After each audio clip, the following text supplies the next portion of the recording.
So now it's time for you to try it on your own. I have 4 word problems here for you.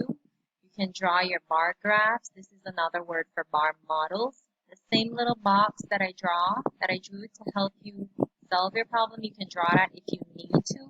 You don't have to, but if you need to draw them, please do. I want to see how you worked out your answers. So remember our multiplication words. You're going to find some of those words here. Remember to look out for some of those words when you're working out your problem. And you're going to be writing this down in your math notebook. So yes, you will copy the sentence, work out the problem, and answer in a complete sentence. So go ahead, take your time, head up your page, complete this. When you are finished, send me a picture. I need to check to see how you're doing with your word problems. Thank you. Have fun stretching your brains.